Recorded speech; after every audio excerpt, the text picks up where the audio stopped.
Well, staying with all of that sporting action, the Springbok women's sevens team, they announced an exciting new project. They're calling it the Imbokodo Find. They're trying to find the next Imbokodo to join the national squad. Now, female athletes were invited to participate in countrywide trials to see if they have what it takes to join this really hardworking and ever so determined team. That's right. Head coach Paul Dalport and his team have travelled all over South Africa in an effort to find the perfect addition to the squad. One person we know for sure won't be making the team is our fantastic colleague, Graeme, I know, who spent the day with the ladies to see what it takes to become the next Imbokodo. Now, this is what went down at the team's base in Stellenbosch.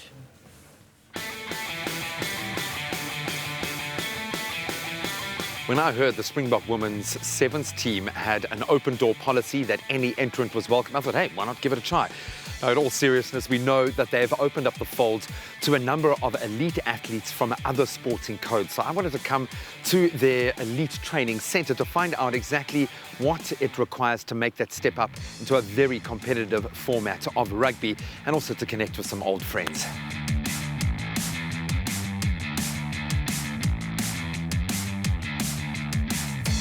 What has it been like blooding in that new group, these new athletes?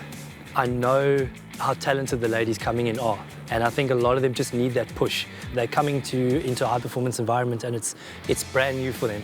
They've just really, I think, flipped the script and put the pressure back on us to actually challenge them every day. When you play at that type of level, you kind of realize, okay, what it takes to get there. And also, when I got into the system, I had people that kind of guided me to where I am today. And now it's taking the responsibility upon myself to realize when new people come in, we need to help them, we need to show them where the standard is, where we want them to be, the level we want them to reach, to be able to play on that higher level. Tall, athletic ladies that move well, that are quick. That was started, kind of 10 years ago by, New Zealand, the USA, Canada, Australia. They went into their Olympic programs and they went to fetch sprinters, they went to fetch touch rugby players, soccer players, basketball players, netball players. That just, kind of typifies what the sphere of women's sevens is looking like at the moment. So I don't feel like because I'm a leader now I must do everything. There's like a solid group of girls that are actually working with me. I don't even feel like, okay, now I'm a captain, now I have to, take charge and all of that, because 8 of us is actually know why we're here, and yeah, so it's not a very heavy duty to captain the team. It's very nice working with them.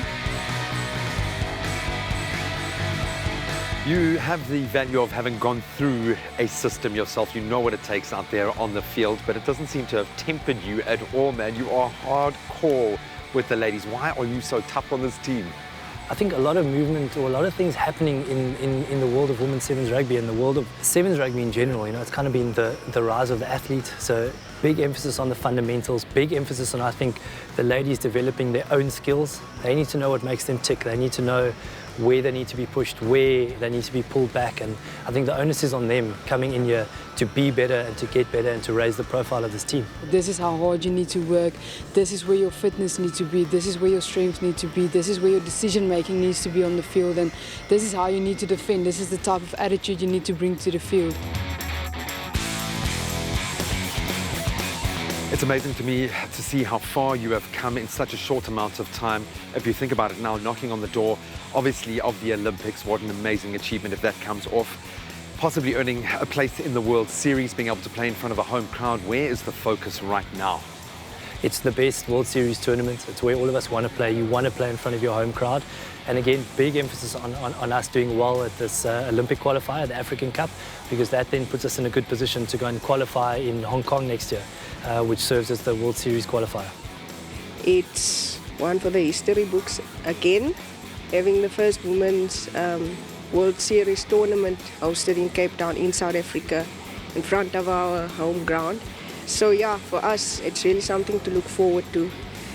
Playing there is just going to be us reaching our dreams, us showing our talent amongst South Africans. And at the 2020 Olympics, I want to be the fastest girl. I want the other ladies to get on the field and be afraid of the speed that's going to come at them. And I just want to be the best player for my team and country.